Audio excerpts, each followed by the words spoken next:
of a Padlet wall on the chat. And what we'd like you to do is, one second, let me just paste the link. Okay. What we'd like you to do is share. A lot of people are logging in from many different countries here in this workshop. So we'd love for you to share where you're logging in from. So on this Padlet wall, click on this pink button and this opens up. Just type in your location. So it's Delhi, India for me. I write Delhi. And then this tiny little post-it opens up. So just write your name. My name is Shraddha and your profession. So I am an instructional designer. And then just click outside the box and you'll be able to locate yourself. So just do that very quickly for another 3 to 4 minutes and we get to see where all people are coming in from. Thank you.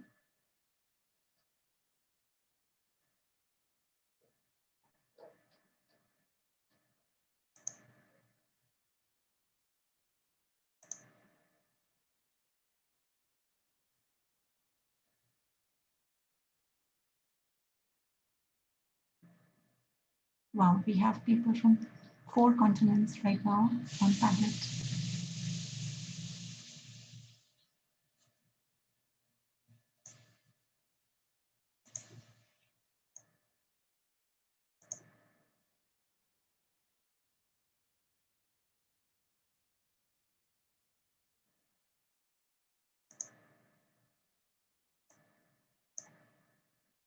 Lots of people again from India.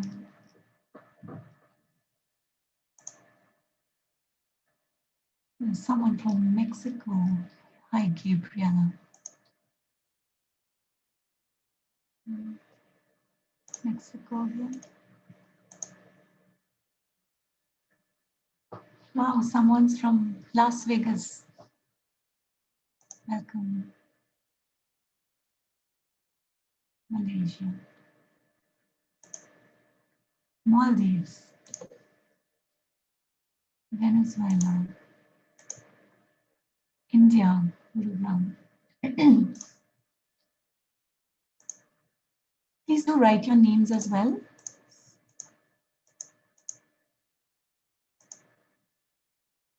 That's Lara from Philippines. Hi, Lara, welcome. Maria from Canada, welcome. Hi, hello.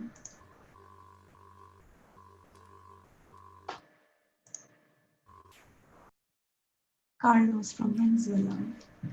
Hi, Carlos. Okay, so just about a minute or two more, and then we'll move on.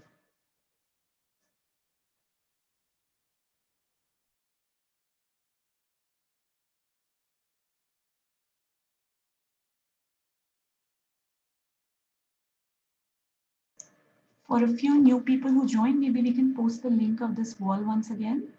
John, if you can do that.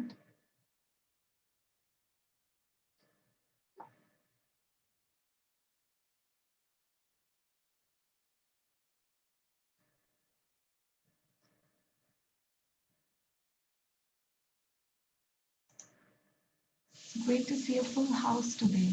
We had similar workshops yesterday, but lesser number of people.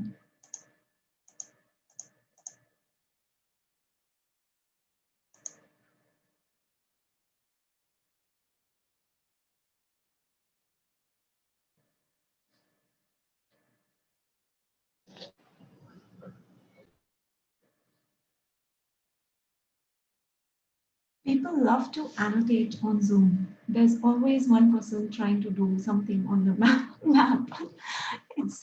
It's great fun to see how people use this as a drawing board.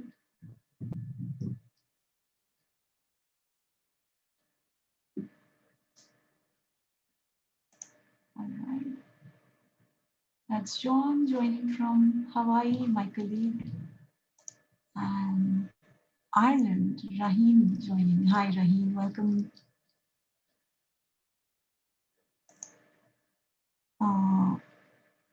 Sheikh from Pakistan, Karachi. Wow. Welcome. Let's zoom in a little bit on India. There's so many people here. Wow, from all over the country, south, middle, east, west, everywhere. Subbu Lakshmi from Tamil Nadu. Great. Kavita from Ranchi, welcome. All right, that's a full house. Okay, so we are 100 now, and that's the end of, this is our maximum capacity full house. So we'll just pause now and start the workshop. So really a very, very heartwarming welcome to all of you. We're so glad to be here with you today. And we're joining from all over the world, so many different countries, different states, different languages, different time zones. But I guess this workshop really, please mute yourself, right? So this workshop really brings us together, even though we are all in different places today. And I hope this visual of this map and us really tiny pink dots on the map really gives us a feeling of community, of us coming together for the same purpose, trying to experiment, learn with our teaching and learning and trying to get better at what we do. So really a heartwarming welcome to all of you once again. And we'll quickly now introduce ourselves. So my name is Shraddha and I work as an instructional designer in UNESCO MGIEP. I'm based in Delhi. And a lot of my work in the last 10, 12 years has been really around curriculum development, course development, assessments, etc. And I'm currently part of a team that's designing a course called Digital Pedagogies for Teaching and Learning for educators like yourself. And it's going to be a fun online course that we're going to launch in about a month from now, so 2021. And John, who's also facilitating this workshop with me, is also part of that team. So we are taking chunks from that course today to host this workshop for you. So yes, really looking forward to it. And over to Sandhya, my colleague, who can now introduce herself. Sure, good morning and welcome to this workshop. I am Sandhya. I work with this UNESCO MGIP Rethinking Learning team, extending admin and finance support. Thank you very much.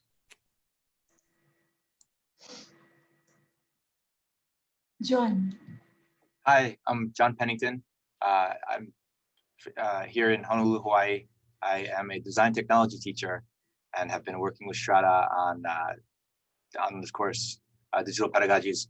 I love what digital tools and digital technologies allow people to do, things never before done, and it's really exciting and empowering to be a teacher nowadays.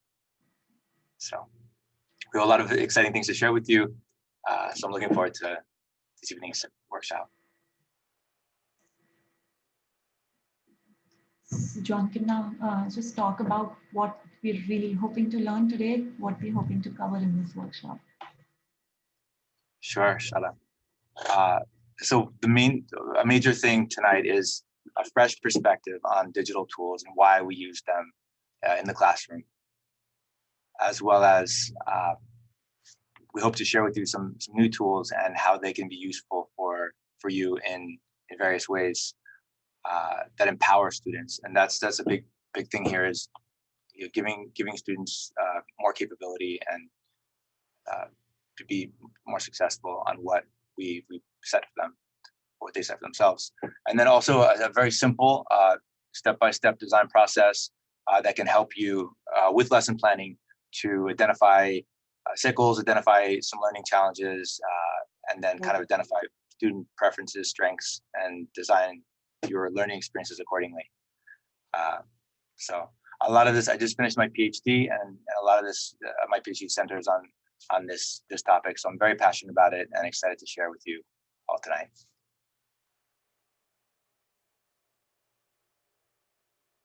All right, so before we move forward and start exploring many interesting concepts here, let's take a quick poll. There's another activity for you. So I'm just going to launch a poll for you, and this is about your learning preferences. So just respond to these questions. We'll take about 2 minutes or 3 minutes to do this.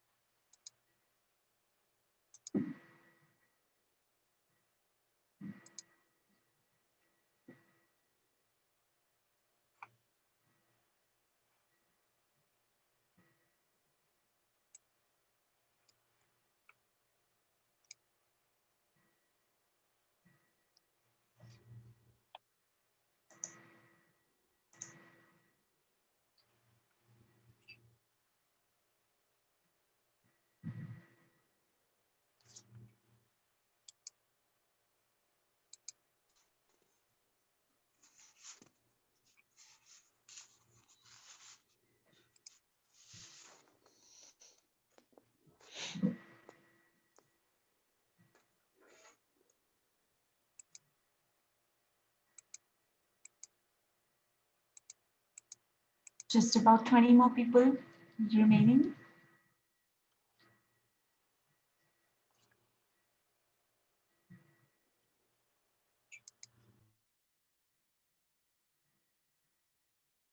Okay, we'll wait for about 30 seconds and then we'll move ahead.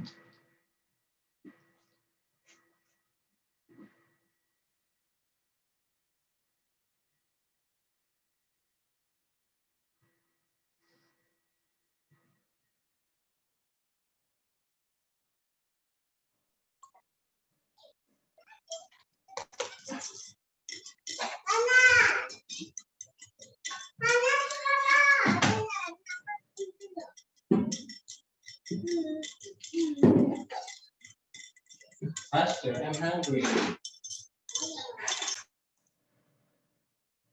All right. Okay. So we see your interesting responses here. So these questions were really about how you like to learn, and I'll just share the results with you. Right. Can you see the results on your screen? Yes, John? All right. Okay. So these questions were really about how you like to learn. So in terms of how you like to absorb information, which is so in, for instance, how you'd love to like to learn to play electronic flute. So it seems like 53% people would like to watch video tutorials to learn that, learn to play the flute. And 39% people feel they find a partner to learn to practice it together, and just about 8% people would read an instructional manual first and then do whatever they need to do to learn to play the flute. And in terms of how people like to express what they already know, it seems like 53% people would share their favorite recipes through videos, about 34% people through posts on Instagram or Facebook, and about 13% people are writers and they'd like to write blogs. So it just goes on to say how differently we like to learn, even within us, educators, practitioners. We like to learn, how differently we like to share what we already know. And this is something interesting because we're also catering to learners who may have these kind of diverse learning preferences. So let's look at what this poll really means in terms of our teaching practice and what does it tell us about learners. I'll just put this over to you, John. Thanks. So we've done this poll before and we've never had, it's pretty consistent with what we've seen before. We've never had anyone say that read an instructional manual that's come up beyond, or like as the top choice for learning an electronic flute. So there's some things that we kind of like anticipate, expect, but as Shraddha shared, whenever we have groups of people prefer to learn in different ways. And this can be said that learner variability is the norm in any given case. So as teachers, as designers of learning experiences, we need to take this into account and design accordingly. When we talk about learner variability, we talk about not only like different characteristics, different factors that can combine, but also the context in which people are learning. For instance, it's in a classroom or at their home. I remember hearing one story where one kid, he would just be so mean in his class, or another kid, he would be so shy. And then when they were at home, they would be completely different people. And when their parents got called in to kind of talk about the kid's behavior, they were shocked because there was such a different characteristics shown at home as in a school. So cultivating the right environment will yield certain learning preferences. Shada, if you go to the next slide, please. So we can anticipate, we can kind of anticipate which variability factors students have by kind of grouping them into categories. So we can look at kind of background experiences, like where people come from, culture, what culture they're from, schooling, different traditions that they're accustomed with, and then support factors such as do they know the language really well, or can they decode, can they read, can they write, things like that. Some kids come with a lot of emotional issues that they need that support in order to function and thrive. Abilities are also a major factor when it comes to learning. Some people, we call this funds of knowledge, where they bring something unique to the table that's really a talent of such. It could be a dance or helping others, something interpersonal where they're really good with people, so or math. So kind of identifying these things and thinking about our students, which students have which, and how we can give opportunity to these students in order to use what makes them unique and kind of address their variability. I mean, given the poll that we gave, if the only way for you to learn how to use this electrical flute was read the instruction manual, most people preferred the other two methods, you would probably learn a lot less quickly, a lot less efficiently, as opposed to if we made it more broad and allowed that. So there's a good amount of research nowadays on shifting from designing for the average. And that's, throughout history, I think since the 1900s up until recently, we would, we give grades according to a specific number of people, and the median person, that's the kind of middle person that we kind of design our activities for. One constraint, for instance, time, the amount of time allocated to complete a task. We don't really think about who's the slowest guy and give him enough time. We usually kind of give, the middle ground and then gear the assignment for him or her. And there's a whole bunch of research on how that really can just kill the opportunity for people that can do the task in much quicker time or much slower time, but still get it done, or do it in other ways. Time isn't the only indicator. So the move is from designing for the average to designing to the edges, which is the margins, the outer reaches, to give everyone the opportunity to apply them, what they have in order to accomplish the task.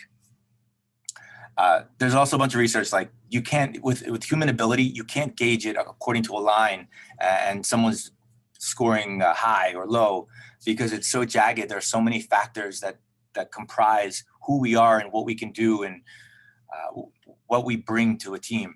So to say one person is better than the other doesn't really make sense. Or one person's average, just overall, is not accurate. So UDL is, when I share that with you, it could be daunting to think about so many different people with so many different preferences and variable conditions coming into play. Universal design for learning is kind of a framework which simplifies this, makes it more comprehensible, easier to understand, and kind of provides a guide for educators to address these things within their classroom. So it breaks down these three general principles where educators can provide multiple means of action and expression in order to address the different neural networks. Well, it's based on the different neural networks, but to address the how of learning, how someone approaches a task. That would be like that first question about, do you watch the video or do you read something? Also, the why of learning is also a major factor, which deals with engagement. Maybe none of you care about an electric flute, and you were like, I don't care, I don't want to learn about it, so you just chose an answer. So finding out that reason why is can make all the difference in whether a student reaches their outcome. And then lastly, the what of learning. So this is basically how things are represented. Whether you're you're looking, you're reading, you're watching. So representation is more about consuming. Multiple means of action expression is about producing. And then engagement is just, why are you doing this? What's its meaning to you? And what is it worth, pretty much.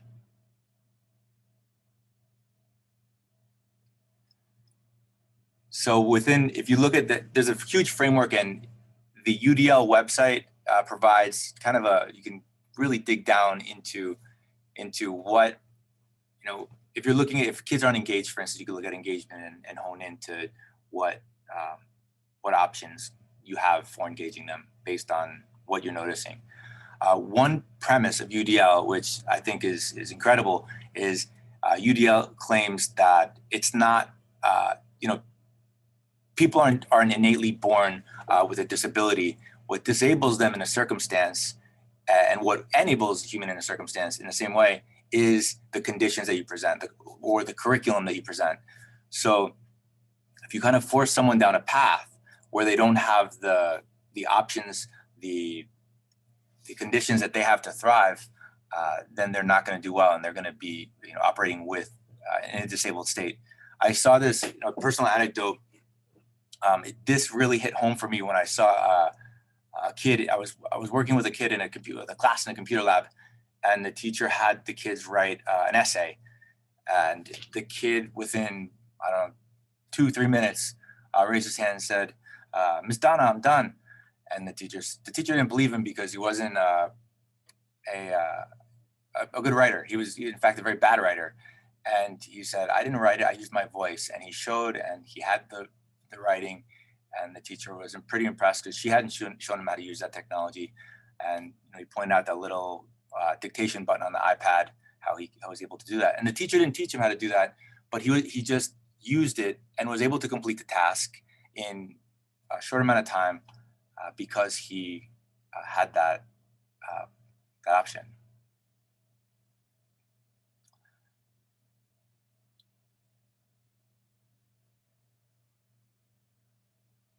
So generally speaking, UDL provides a frame, provides a lens as to why we should integrate technology tools, digital technologies in classes.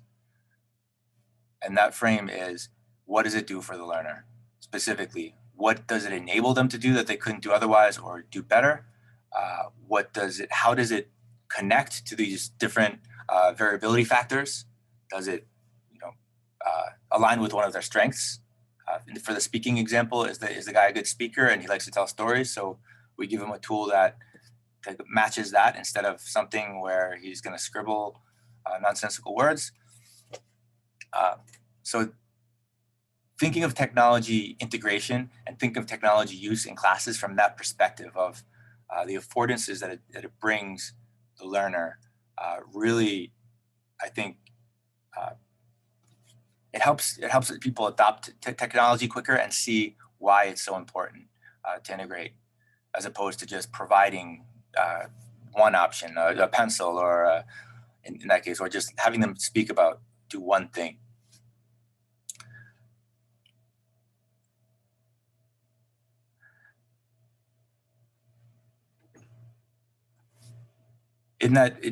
Just the other day, I met with the teacher and she had kids read something, read an article on weather patterns, extreme weather patterns, and what they were doing. She wanted them to learn about it.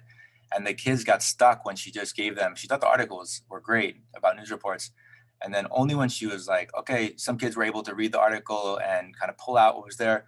When she gave the option, okay, you could read an article, you can look at these series of pictures, or you can watch a news broadcast on YouTube. The results were much different. Kids got excited and were much willing to share and learn when they had the options. So this is the design cycle, UDL design cycle. We're going to focus on 3 areas here. Firstly, developing the goals. And a lot of times these goals are developed in a sense for us that we have standards, we have grade level objectives, and we kind of have to teach these specific things. From there, we identify, it's important to identify like where kids are going to get stuck. Like in that example I gave with the news report, the weather report, where they had to read, and kind of anticipating those kinds of challenges is the next part of this design cycle. Then, once you kind of identify these places where kids are going to get stuck, these learning challenges, we then think about the technology tools that we can integrate to help them overcome these things or approach things in different ways. So that's the method to kind of enable and empower learners, make them more independent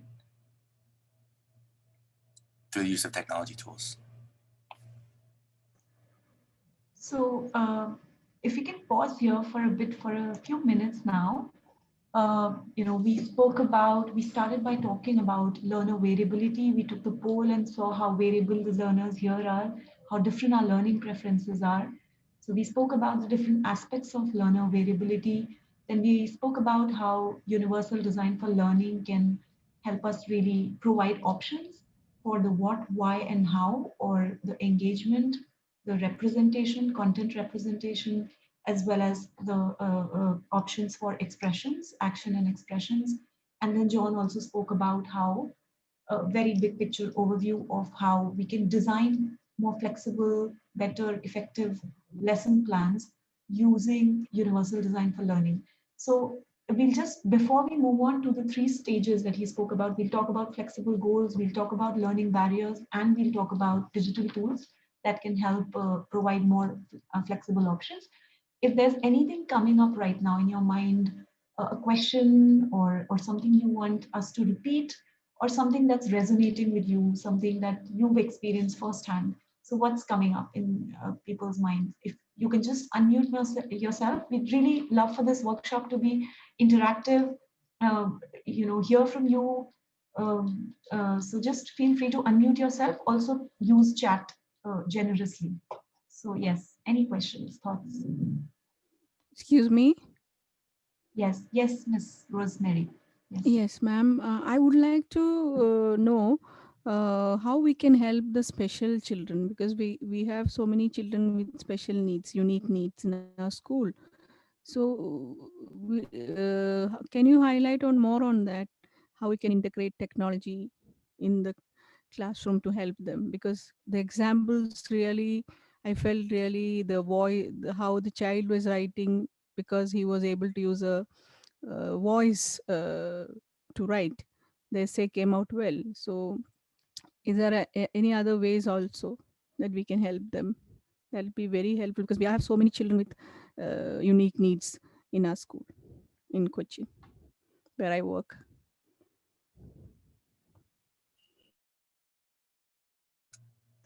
Yeah, Rosemary, we're gonna highlight several examples, and I think that's what it's all about. I think we talk about special needs children, and I think when it comes down to it, each kid, whether they're deemed special needs or not, they have their needs, they have their preferences, and with this approach, we kind of set the stage for people can choose what they feel is best for them. They can try things, and they're not limited to one path.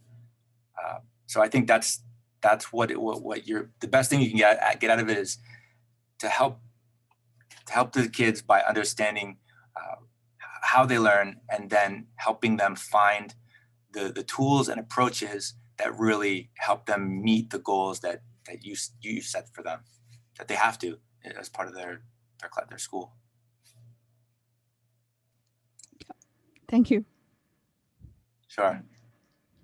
Any more questions, thoughts? Just a quick thought. This Praveen here. Usually we come across, philosophically, I don't see any challenge being put on this front. But usually we see that teachers actually feel handicapped while adopting learning design. So can you give some examples or anecdotes where in the limited or the resource limited settings or challenging settings have teachers been able to adopt something on these lines?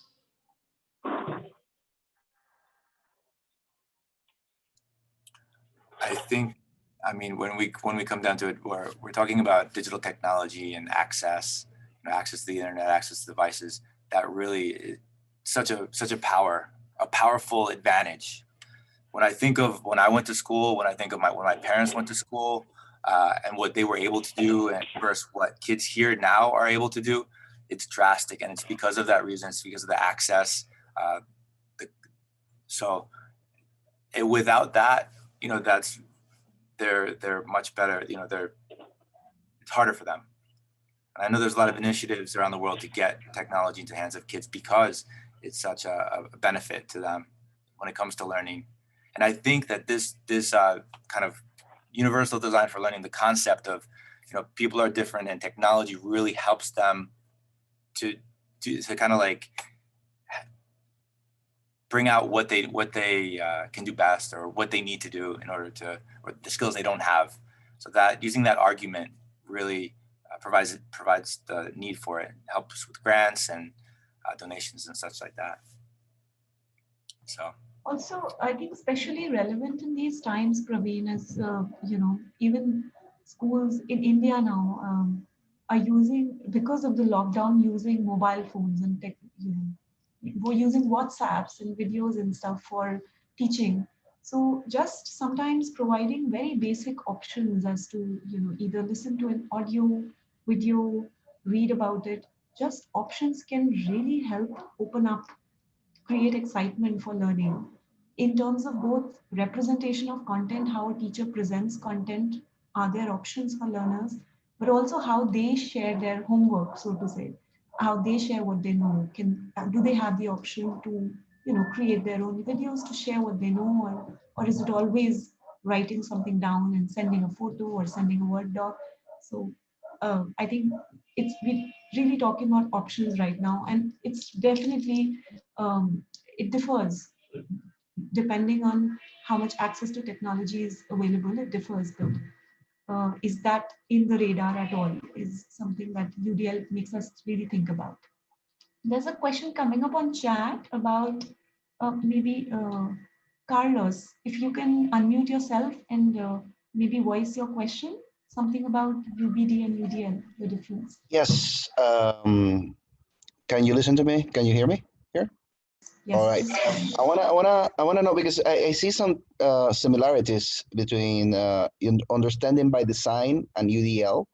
So I want to know if there are differences or important differences that we as educators should consider when trying to understand and apply this kind of methods and strategies for whenever we're considering planning our curriculum.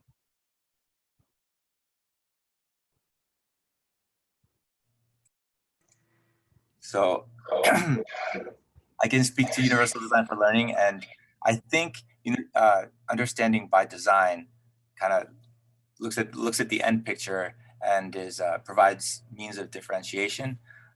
I'm not an expert at that. Are you very familiar with understanding by design?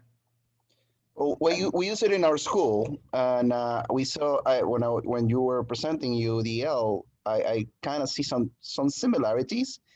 But what is being said in the chat, I feel like it's true. Like, seems like UDL seems more inclusive, more takes more into consideration the limitations that kids should may have. UBD, I'm not so sure, but yeah, we use it in our school currently, UBD. But I think it's interesting what you're proposing here with the UDL. Correct me if Yeah, I'm wrong, UBD also talks about starting from the goal and then thinking about the end result first and then designing the remaining process. While in the UDL design cycle also there's some similarity because even that starts with the goal, highlighting what mastery looks like. So the next step is really assessments. But UDL really talks about options for learners, and the focus is really on catering to variability in UDL. In UBD, the focus is really on what the end goal is, and are we designing towards that? Is our assessment, our methodology aligned with the goal? That's what UBD is about. And there are, of course, a lot of similarities there as well. Thank you so much. Um, That really helps. Thanks, Carlos. Okay, so maybe now we'll move forward with our next section. We'll talk about the goals, the learning barriers, and the tools that can help us address those learning barriers. So I'll just put my.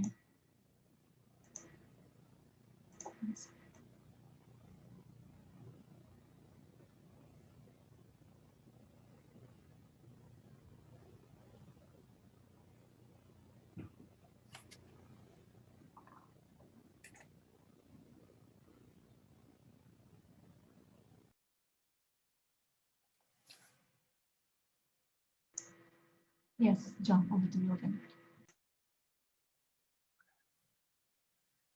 so, so I guess similar to UBD, we're looking at the end here at the beginning. You're looking at the goal that you want the student to be able to achieve, to be able to do. And in UDL, we think about how can we create flexible goals. So within these two, does one appear more flexible than the other? And what is actually flexibility?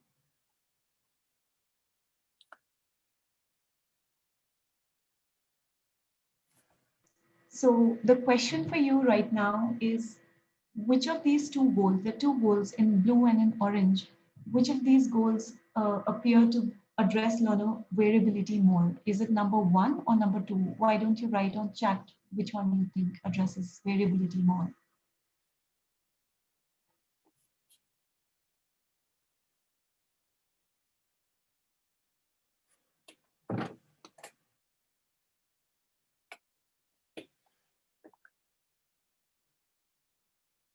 John, I can't see the chat. I'm sharing my screen. I hope you can. Okay. Yes. Okay. I'm All right. looking at everyone getting the correct answer. So that first one, yeah, and the reason is because it's more broad and it allows for more options. Students can not only if they'd like to, they can write an argumentative essay. They can do a presentation. They can put together a collage that presents an argument, photo poster board. So that really can help someone reach the end goal as opposed to not just the tweak there. And sometimes you can't. Sometimes the goal is they have to write an argumentative essay. And in that case, you can look at supports where some of the kids, maybe they're not good at writing argumentative essays, but which technologies we can use to support the building of the writing process into that, to reach that goal. If we can accommodate another thing that they would prefer to do instead of writing. So when you can, seek to make goals flexible. And flexibility, again, when we look at the how, the why, and the what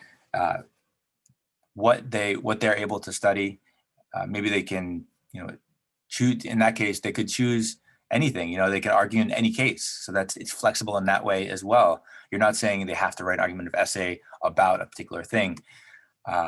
So the more flexibility, and then helping them realize the flexibility and helping them kind of sift through things that they care about.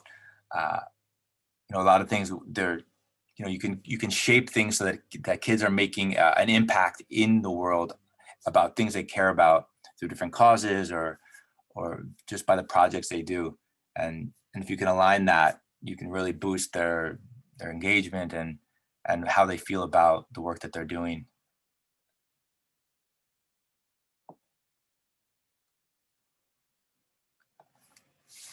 So when it comes to learning challenges, this is like the second step. Once we set those goals and we think about what we want them to achieve, we can look at three distinct areas where kids get stuck, like categories. And then within those areas, there's kind of subcategories. Like within academic, it might be math, the ability to calculate or the ability to read a passage in that example I gave, or write. They don't have the skills in order to perform the task. Executive function is another area that really gets kids mixed up, whether they need to like deal with large chunks of information or sequence things or manage their time. They can get lost in things really easily if we don't present it the right way, or if they don't have the required skills. So thinking about this and including tools that if they need it, they can take advantage of those tools is really helpful. And then lastly, the learning behaviors. So these are things like engagement, motivation, what these kids care about, and how they do they value the work they're doing? Do they are they confident and feel good about what they're working on? So again, digital tools can really, if we can foresee these challenges and then think what tools we can integrate to deal with these challenges when they arise, then our lessons are much smoother, and kids will reach the finish line in more cases than not, as opposed to not considering these things. Right, and these are categories of different challenges in one particular frame. There may be other ways of categorizing them as well, but since we have a lot of educators, trainers, professors here in this workshop, let's dig into these challenges a little bit more and talk about what observations have we made about the challenges learners face when trying to achieve a learning goal. So there's another activity that will help us really understand these challenges a little bit more. I will paste a link on the chat again of a tool called Jamboard that can be really helpful for collective brainstorming, categorization, and yeah. And so on this tool, yeah, John, you want to say something? I was just looking in the chat. Someone wrote, can you give us a view how to include the different needs of learners in a particular session? And this is what we're focusing in. What are the challenges that are going to happen? What are the needs that they're going to need to have in order to deal with these challenges? So yes, this activity will speak to that question.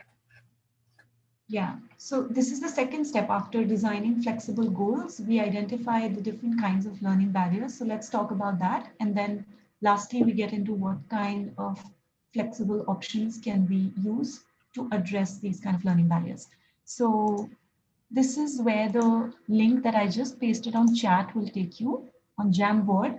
What we would want you to do is so these are the challenges that John just spoke about. There's academic challenges, there's executive function and learning behaviors. So academic related to comprehension, vocabulary, articulation, executive really related to management of tasks, planning, organizing work, and learning behaviors connected to motivation, self-regulation, attention, etc. So we would love for you to really think about your own observations of what kind of challenges do learners face in terms of academic executive learning behaviors. Here's a little post-it sign. So if you click on it, a sticky note will open up. This is literally like a whiteboard with post-its. So we're asking you to fill up those post-its. So just write your challenge, a challenge you've observed, click on save, and then you can just drag this post-it to whichever category you think it belongs in. So and think about all the time. Yeah, if you're not sure the category, you can kind of put it in the middle or put it to the side. Yes, and this is a whiteboard. You can choose to draw as well, like someone's already started doing, but really let's focus on challenges here and what challenges you've seen your learners face.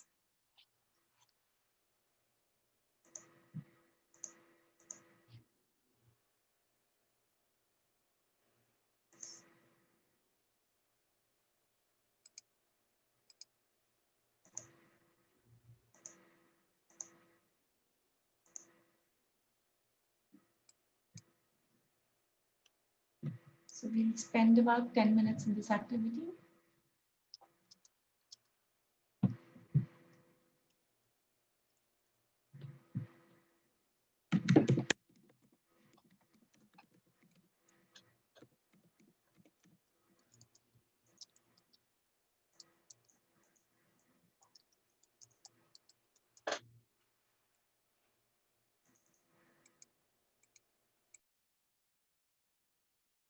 If you have any problems with the link, please do let us know.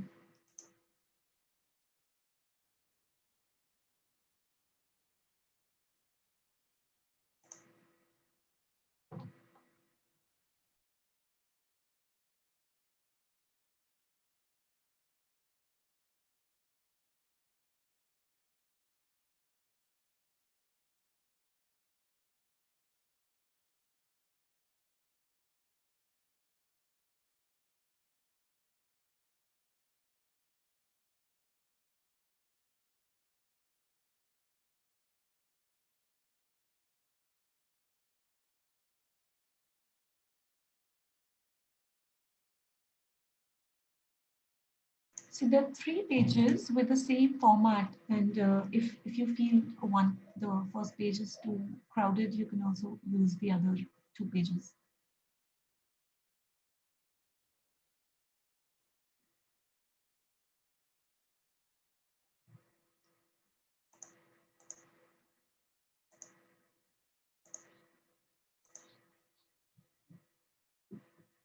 Right, lots of challenges coming up here.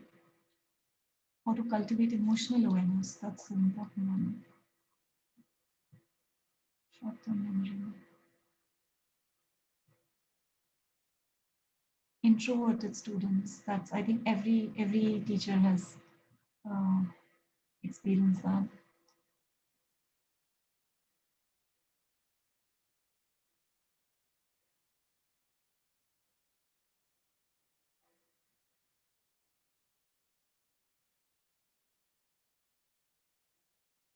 Lack of interest in the subject, definitely.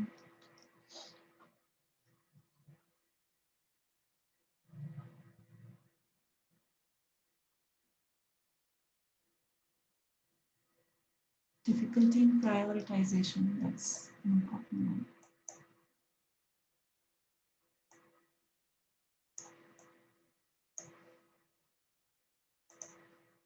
You can also resize your post-its.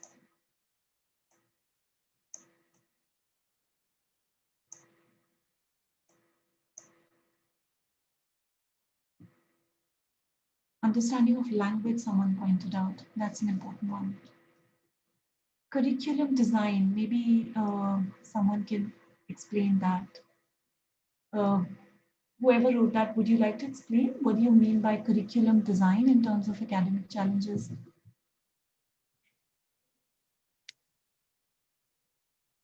Curriculum not updated as per learner needs. Just anyone who's written about curriculum, would you like to explain?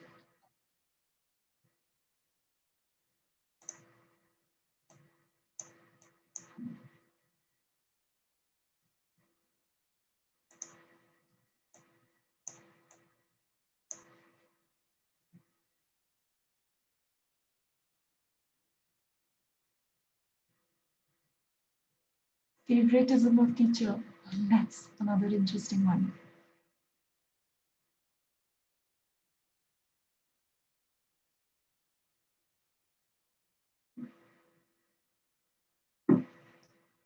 All right, there's quite a few challenges coming up on page 1. You can also, yes, some people have used second sheet as well.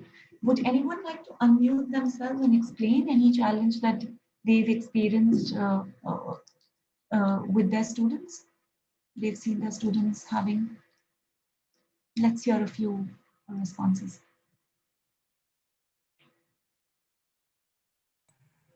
Hello. Hi, Caesar. Hi. Yes, hi. I was wondering this challenge that I think it is huge, that how schools and with the assistant of teachers and the educational community, how students can unlearn their own personal biases that usually guide behavior.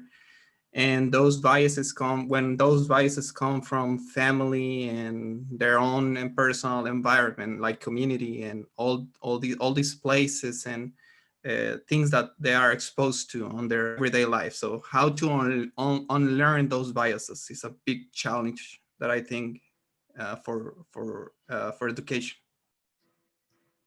Absolutely. And what kind of biases are you referring to in this case? It can be anything like biases like always put your inner group first, and Oh, that's like always try to be very individualistic instead of mm, putting the community and things like that, for example. right, right. Absolutely. Yes, I mean, although school is and colleges are institutions of learning, but everyone's learning all the time in their world from media, from parents, and they're only there in schools for a shorter while than they are with their families. So that influence is always very high. That's an interesting, challenge. If we have time towards the end of this workshop, maybe we can open it up for discussion and get some ideas around that as well. But so there are a lot of challenges that are coming up here, and yes, educators do face so many different kinds of, I mean, they need to address so many different kinds of challenges that learners face in order to ensure effective learning. Hold on. And Vijaya has her hand raised and wants to contribute, I believe. okay, go ahead, Jaya.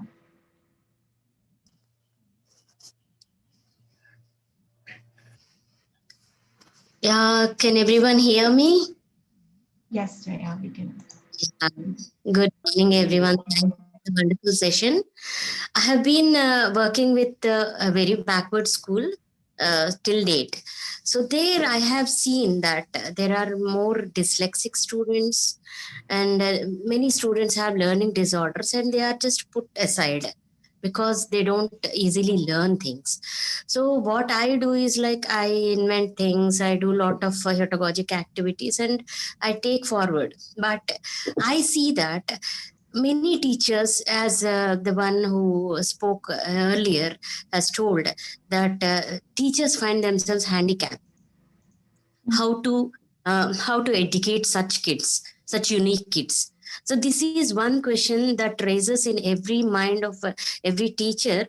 But I don't know, they don't put themselves into their place and just carry forward the activities that are apt for such unique children, because there are consanguineous marriages in India, as you know, and there are learning disorders pertaining to those reasons and all. So do we have a mechanism like DALI? Before last year, MGIEP has given the DALI app, if you can remember, where we can assess the dyslexic nature of the kid. But that I have done that, and I took my kids to government mental hospital to analyze them, and they were given scribe facility as well. But all the teachers doesn't find this.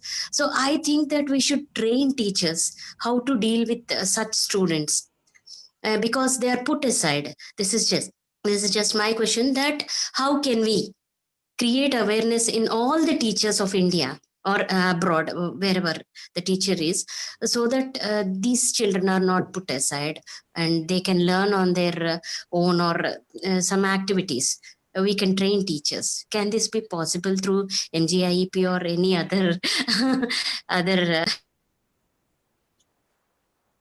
You're raising such a pertinent question, Ms. Vijaya. You're on, yeah, very pertinent question, and absolutely, there's so much work required on this kind of sensitization of differently abled students on different kinds of, special needs.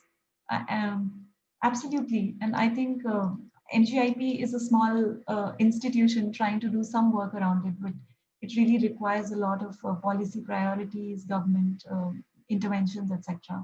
So yes, I think we it's important to voice it in any platform we go to for it to get more weightage. So glad you brought it up in this workshop. Thank you. Taiba says, excuse me, can I speak? Yes, please do. Please do. Please unmute yourself and share. Hello, very good morning. Hope you all are doing very well. So this is Taiba Khanam from Kashmir. I'm an educator. Oh. So my question is that I have seen the biggest issue in the schools is the environment. Students, they don't get conducive environment, fun learning environment. They always have restricted environment in schools, which is, due to which children are not able to grow. They are not able to express themselves. And sometimes I see teachers themselves, they play tyrant roles in schools. They play hegemony. This is the biggest issue. And what, as psychologists, and in fact psychologists say that children, they need a free environment, a best environment where a student can learn, where a student can get trained, where a student can show all his potentials. But I don't think schools are giving us such an environment where students can really grow.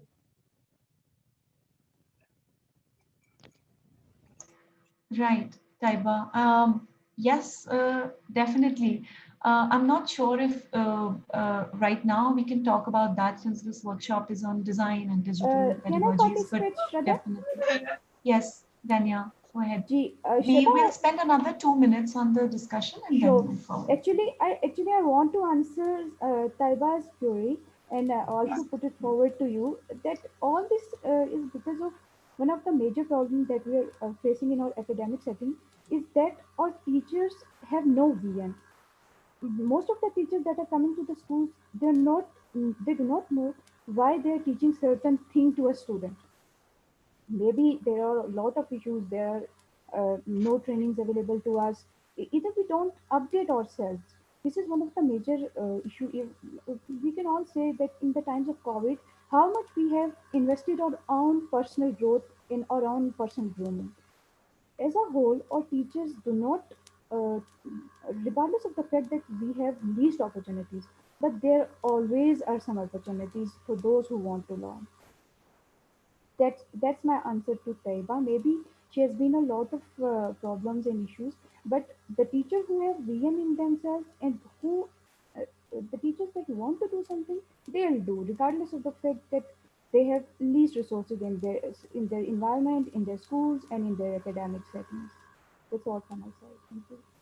Thank you. Thank you, Danya, for sharing that. I think this is an example of what you just said. It's weekend and so many people coming together to attend this workshop on your own voluntarily to learn new pedagogies is an example of what a motivated teacher can do. But of course, not denying the fact that infrastructural barriers, systemic barriers are always sometimes hindrances that the teacher has to cater to as well. We'll move now to the other section. So we. I just wanted to speak to this. I think it's really important. When students started to speak to Taiba's question, and we talked about my dissertation research was on this tool, the speech recognition technology, and through the use of that digital tool, students, they couldn't operate right next to each other in rows. They needed to create their own personal space. They needed to have some room in order to speak. They needed to have maybe a visual aid, which changed the kind of mold. It kind of pushed teachers out of the their customized ways, and students too. They had to move and have quiet around them and to have new conditions.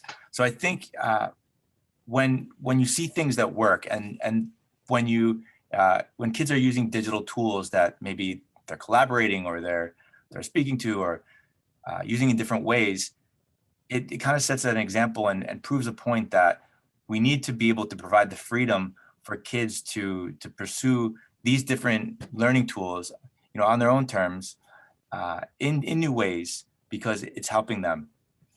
And the more myself, I publish papers, I publish blogs that kind of explain why teachers don't typically teach kids to write with voice recognition technology. They don't. They teach kids handwriting, they teach kids how to type on a keyboard, but they don't spend equal time, or mostly any time, how they can write with their voice. And my argument is, if a kid expresses that ability, why not offer that as an option for them and support them in that task? So the tools are changing the environment and providing more freedom. The more we explore with them, and the more we come up with these inspiring examples that show their potential. Right. There are a lot of post-its on the Jamboard now. It's full of a lot of challenges and really insightful. I think we'll spend some time after the workshop. It's open, so you can also explore the challenges that other teachers are facing even after the workshop. But we'll now talk about how can we leverage digital tools to begin to address some of these challenges. And that's the section we'll focus on now.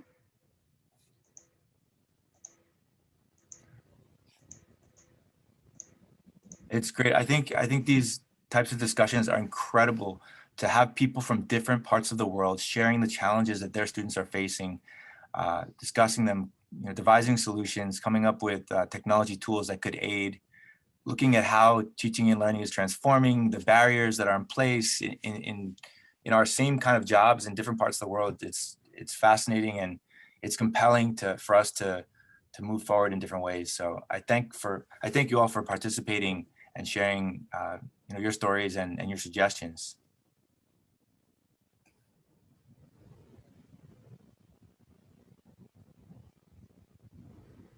Right. So on the screen now, we'll talk about the 3 different kinds of challenges, and maybe just name a few tools we may have used them in the workshop or not. We'll talk about a few tools, and then also, again, hear from you on what tools you may have used to address some of the learning barriers just discussed. So on the screen now is the academic challenges. Shada, should I talk about Jamboard? Yes, yes. Okay. Jamboard is one of those new tools that have come out, which have so many different functions that some people use for something, another person uses for something else. Today we used it for organizing ideas. We used for kind of generating ideas for the writing process or the presentation process. You guys, you saw other people's ideas, which maybe triggered a different connection. So it's a tool that works collaboratively. You didn't require a login or anything. If you have a small group, connects really well with Google Apps. So many features and functions that appeal to the different variability that exists. So here, the example of a tool that you put out there, and it has these different benefits that sometimes are unseen, but are discovered by people using them.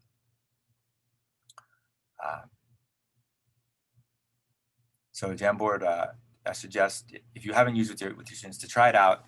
It's worth looking into.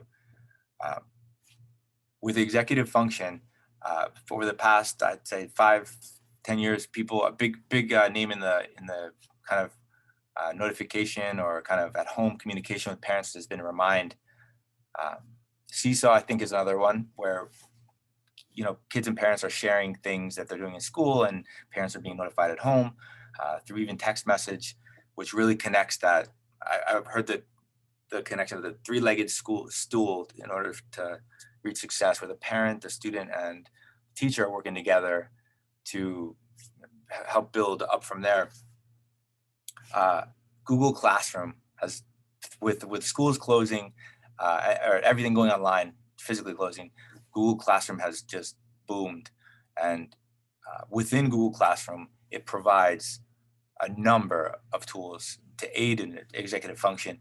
And it's tricky for some kids, but the reminders are there, the notifications, the integration of like parent connection to the kids, so the parents get that the knowledge that the kids are as well, and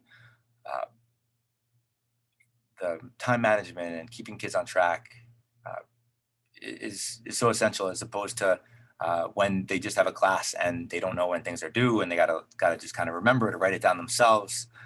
So these tools are really helping. And I think that now that teachers are kind of forced in a way to use some of these tools, they're discovering the potential, even though sometimes the kids don't really like using them. They just prefer the old way.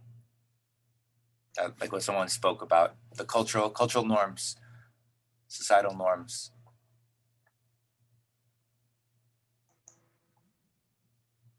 And the third set of tools that help us address challenges regarding engagement. And by engagement here, we mean specifically the tools that can help sometimes hook students or generate curiosity or grasp attention sometimes. So a couple of tools that we use today for engaging participants in this workshop was a tool. We used a Zoom poll for polling. So polling is a great way to sort of, build an immediate connection between participants' own experience and the theme being discussed. So how we use poll to, open up this discussion on learner variability today is a great, so polling can be a really good tool for that. And Mentimeter is a tool that supports this. So you can do live polling by either showing a QR code or just sharing a link with your students, synchronously, asynchronously. It's also great for something called word cloud. I'm sure quite a few of you are familiar with that. But word cloud can be a great tool to sort of, take stock of what's happening. So when we finish a unit or a chapter, to say what are the keywords that come to your mind after having after these classes or this theme, and for students to then write those words, and then a cloud appears which really reiterates the key concepts introduced in the lesson, or just to even get a field check to say how comfortable are you with it, or how are you feeling about this topic, and so what kind of words come up. Is it confusing? Is it clear? Is it exciting? So what are students feeling about a topic or about a learning process is another great way to use word clouds. And there's so many ways. There are articles on the web about 200 ways in which educators can use word clouds. So it's a fun tool and it's a very engaging way. And Mentimeter allows us to do polling, word clouds, text responses, quick feedback on a lesson. Or so do explore Mentimeter. It's a free tool. And the second one that we use today, Padlet, and we only used it for a very specific purpose, which was to help really us all see ourselves on a world map. But Padlet can also be used for sharing. So, having completed a lesson, Padlet can be used to ask students to post some interesting related information that they find online. And it's multimodal sharing. They can share web links, videos, images. They can also respond on each other's postings. Explore a topic in greater depth if they are interested. So Padlet walls can be created for particular topics. Again, it's a freemium sort of tool. So a couple of Padlet walls are free and then you need to pay if you need more. But that's another great tool for collaboration and cross-learning and peer learning. So those are two tools that we wanted to mention here. But there are many, yeah, John. You can use the polls just like we did too. A great way to find out the variability in your classroom is to poll your students. And there's actually a good amount of poll software specifically tailored or designed to uncover the variability of students in a class. So I'll post some at the end to kind of that you can use in your class to kind of see, and I'll provide a graph of the different, how students see themselves as learners. Shada, we have a question here on the side. Seema, I don't know. You want to? Yes, Seema, go ahead.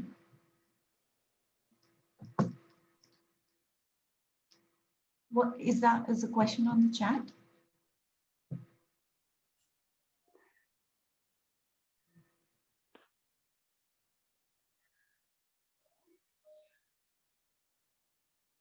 Okay, maybe we'll just finish the section and then open it up then. It seems Seema's not being able to share her question right now. So just feel free to type on the chat and we'll finish the section. So we spoke about gave some examples of tools that can be used to address challenges vis-a-vis engagement, academic and executive challenges. There are many more tools that we'll talk about, but just before that, this interesting slide John put up to make a point about these tools and about preferences, John. In the research on this topic, on preferences and applying preferences, so one of the findings was that when people are able to apply their preferences, that they feel more confident about the work that they're doing. They feel more comfortable with it, and they feel that they're able to do it better. And then, connected research, if they feel that they're doing better, they feel better about themselves. They feel that they're contributing, and overall they do better work. They contribute more. So, and it all starts with providing these options, allowing people to use things that they prefer, or to kind of build in preferences to whatever work they're doing. Right. And these are some of the other tools, more popular, common tools that educators around the world use to cater to academic, executive, behavioral challenges. So on academic, we just spoke about Jamboard, but there's Just Read, executive challenges. We spoke about Remind and Google Classroom, but Google Keep is another very simple tool to organize. Google Slides. In behavioral, we spoke about Mentimeter. We used Zoom Poll. Padlet. Kahoot is a popular one that we've been discussing in the workshops that happened yesterday. But are there tools amongst these that we didn't discuss today that you have used in your classrooms with your learners? Or are there tools that are not mentioned on this? There are many, many more tools that can help address these challenges that you've used and have worked well for you. So we'd love for you to share some of the tools you've used, how you've used them, and what challenges have they helped overcome. So it's an open space, and would love to hear some experiences now. And as you share, again, think about the purpose, what it enables students to do that they otherwise wouldn't be able to do, or what preferences or strengths that it supports, that aligns with, to provide greater engagement. Because that's why we integrate these tools, not just because they're fun or interesting or cutting edge, just because of the difference it makes in the learning process.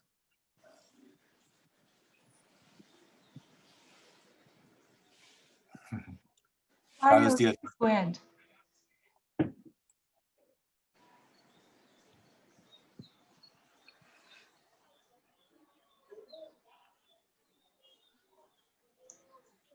Carlos, do you want to share? Sure. I have 3 tools that were not mentioned there. If you like Kahoot, you might like to try GIMP as well. GIMP is not as free as Kahoot. It has a free section and free possibilities, but it has a freemium kind of scheme, and to have the full access, you need to pay. It's fantastic. It works a little bit like Kahoot, but it's more game-based. And I have to say, it's even way more fun than Kahoot. The other one is Classcraft. Classcraft allows you, it's a learning management system that allows you to turn your class into kind of like adventure, like Dungeons and Dragons. And it gives the students some avatars, that they can choose from, and turns the class into the full adventure in which whatever they do correctly, they gain XP, and with that XP they gain more levels and more powers and more perks that they can perform in the class.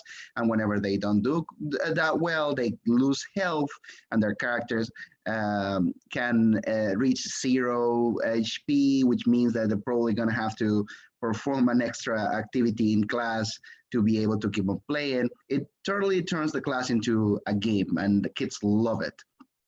And the other one, the last tool I want to share with you, let me put it in there, Classcraft. And the last tool that kids are using already, it's Discord. Discord is a chat-based server that has millions of possibilities, and kids are using it a lot to chat and to connect whenever they're playing games. But you can also use it to organize communication regarding a specific task or the specific class.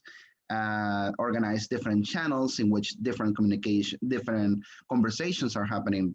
For example, if it's a science class, you could have a channel that is specifically related to a specific unit, and all the conversations that need to happen are happening in there, and they can share links, they can share video, and it has a full voice chat possibility integrated with them, and it's totally free.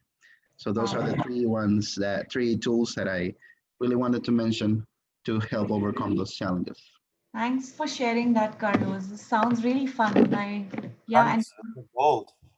Great contributions. yeah. In fact, there's so many suggestions coming up in the chat. I am going to paste the link of this Jamboard again, and page 3 is right now blank. So we'd love it if you could share, the tools that help you cater with those specific academic, executive, and behavioral challenges. So put the names of those tools and maybe a line of you describing those tools. So we all can, we can share beyond this workshop as well. We can all find our time to explore those tools. So please use the 3rd page of the same Jamboard and write about the tools that you're mentioning on the chat or you've used with your students. We have about 12 more minutes in this workshop. So we'll now move to talking about the course that has actually inspired this workshop as well, and that this workshop is based on. So this is it's basically a course, an online course called Digital Pedagogies, and specially designed for educators, for teachers who are interested in leveraging digital tools to make their lessons, to make their teaching more effective, impactful. And it's built on MGIEP's own portal called Framerspace. We'll be sharing the link of this soon. The course will be launched next year in 2021. And the feedback form will have a question on whether or not you're interested in taking the course. If you are, we'll send you the link as soon as it is launched. So just to talk a little bit about this course, it's got 4 major quests, 4 exciting quests. And the first one is on gathering resources. The focus here really is on developing a theoretical understanding of what learner engagement is and what pillars of learning are, and then to gather resources. So what are the different kinds of digital tools out there that can be used to enhance learner engagement in the class? So it's understanding different typologies of digital tools and how they can be used differently. The second quest is on navigating responsibly. It's on navigating the web. So we all use internet and the web for search, but how can we search more efficiently? And how can we be safe online while searching, while looking for information? It's also about how do we make the best of being online. So how do we participate more? What are online communities like? How can we use them effectively? How do we communicate and communicate more empathetically? It's about understanding copyright and the specific implications of copyright for a teacher, for an educator. And overall, it's about just an understanding, a holistic understanding of digital citizenship and how we can inspire students to become active and responsible digital citizens. So that's Quest 2.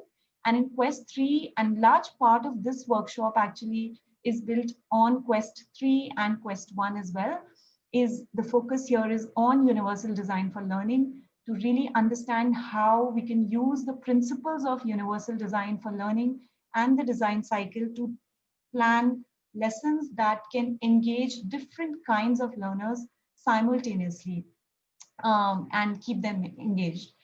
So that's Quest 3. And also, how do we identify and use the tools that we learn about in Quest 1 purposefully to meet our learning goals. And then Quest 4 is really to take a big picture of where are we headed in terms of what are the shifts happening in the education field around the world. So what are the policy level shifts that are happening, and what are the new age pedagogies that can really empower learners? So we talk about design-based learning in Quest 4, we talk about inquiry-based learning, and how we talk about revisiting assessments to see them not just as tools to evaluate learning, but to promote learning, and to use digital tools to actualize these kind of empowering pedagogies is what we do in Quest 4. So these are the four exciting quests, and I'm very quickly going to share a few blocks to give you a sense of what this course looks like on our portal on Framerspace. So we'll just have a look at a few blocks on Framerspace now. I just want to Yeah, John, bring go in ahead. some of the tools that Carlos mentioned last, things like Classcraft, where the class is seeing their work as an adventure, or Discord, where they're chatting in a thread on a particular theme. We do that for robotics and Minecraft, our Minecraft server. It leads to like a whole new approach, new methods of teaching. So it kind of we're moving in that way because of the technologies available. So this course kind of connects the two, how we're shaping the learning landscape with the technologies available. Right. So that's the course. It has introduction and the 4 quests that I just mentioned. And so if we go to Quest 2, that's the quest on navigating the web. And let's get into one of the parts of this quest.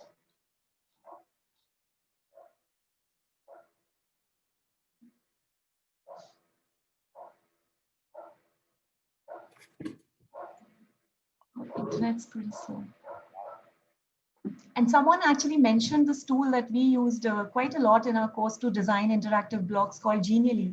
And someone also mentioned that in a chat. So this is what you can also do with Genially to make really exciting interactive sort of presentation. So here we're talking about evaluating credibility of content on web, another very critical skills to navigate the web and use all the information out there appropriately. So this is a framework by Mike Caulfield called SIFT, which stands for Stop, Investigate, Find, and Trace.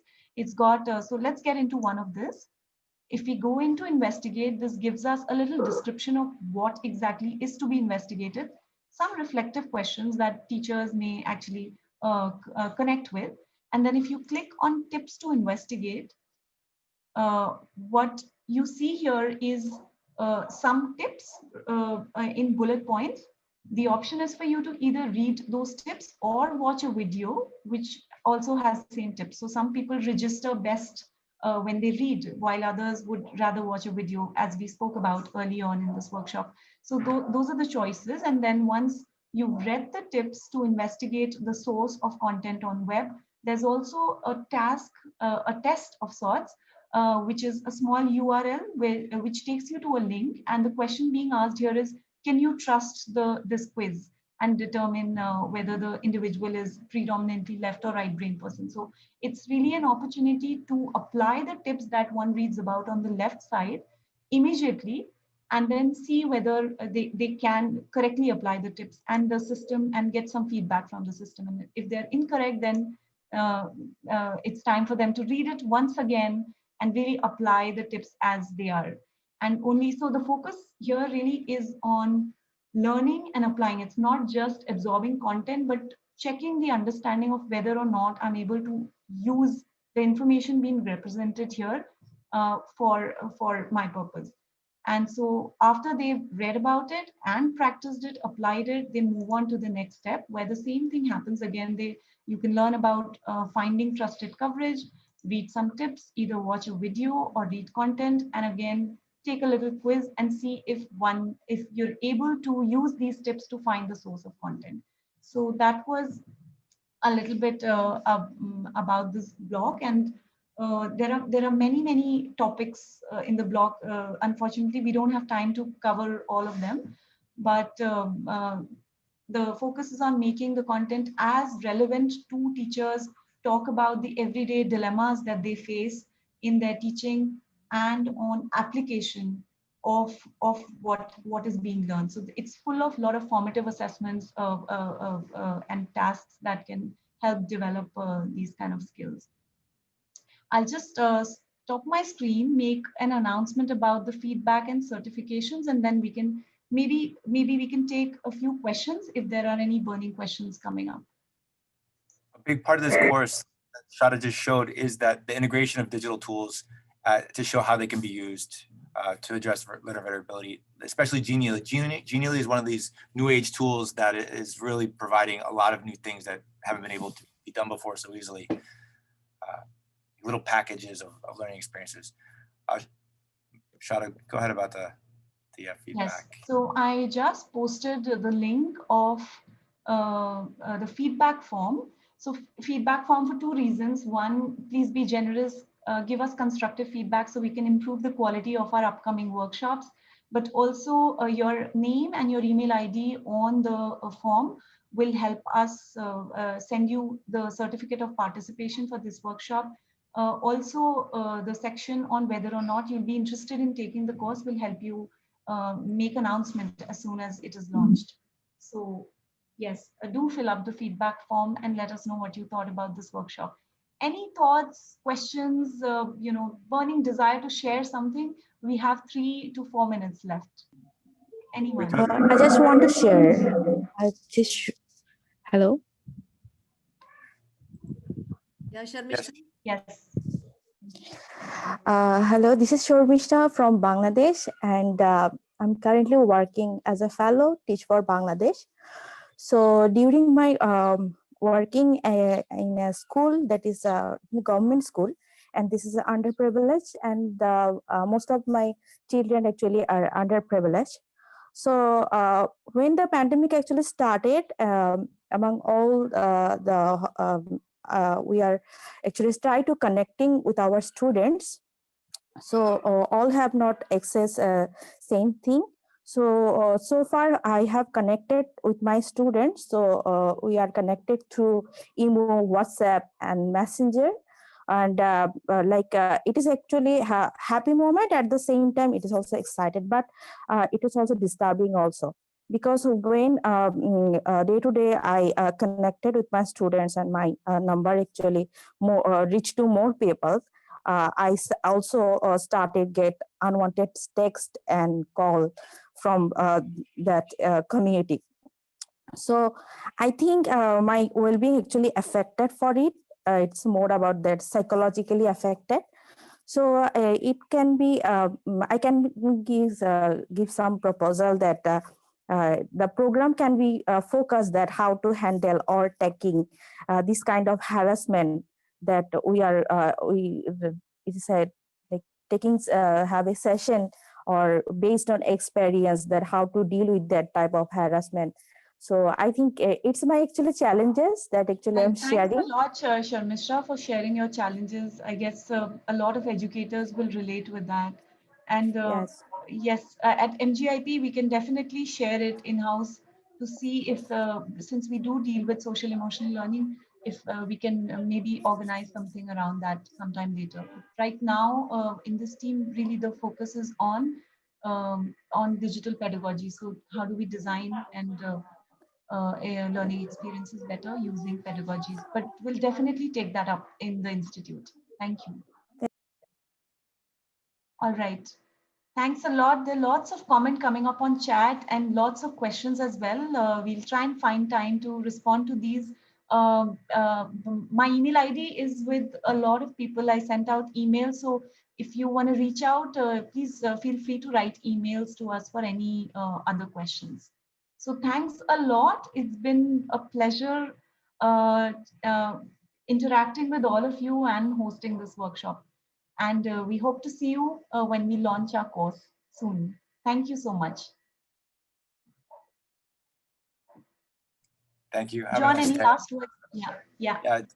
I'm grateful to everyone that shared and posted. I love this aspect of just, like I mentioned, collaborating, sharing with people from around the world and in the similar same profession, and talking about the challenges and ways that we're dealing with those challenges. So I'm grateful to each of you for the time today that we shared. Thank you. Yes. And thanks for spending this time on the weekend. Really says a lot about how inspired and motivated you are. It's a tough time for educators around the world, and really all the best to all of you. Thank you so much. Thank you. Bye. Thank you so much. Thank you, all of you.